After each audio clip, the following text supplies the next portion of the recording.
Bismillahirrahmanirrahim. Assalamualaikum warahmatullahi wabarakatuh. Kami daripada NGO Imam Musleh Malaysia. Hari ini terdapat satu lagi aktiviti yang kami jalankan, iaitu aktiviti mengedarkan nasi Arab ke Terminal 1 dan juga ke KTM, stesen KTM di Seremban. InsyaAllah ini merupakan salah satu daripada usaha kami untuk mendekatkan NGO kita, iaitu Imam Musleh, kepada masyarakat di luar, dengan harapannya kita dapat meramaikan lagi ahli Imam Musleh.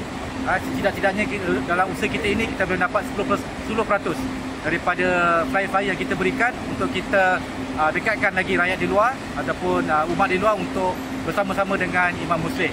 InsyaAllah terima kasih kepada semua penginfak, kepada yang menjekahkan sama ada usaha, tenaga dan juga wang ringgit. Terima kasih, semoga usaha kita semua diberkati oleh Allah Subhanahu Wa Taala. Dan kita harapkan program-program sebegini akan dapat dilakukan lebih banyak lagi pada Ramadan yang akan datang. Sekian, Assalamualaikum warahmatullahi wabarakatuh.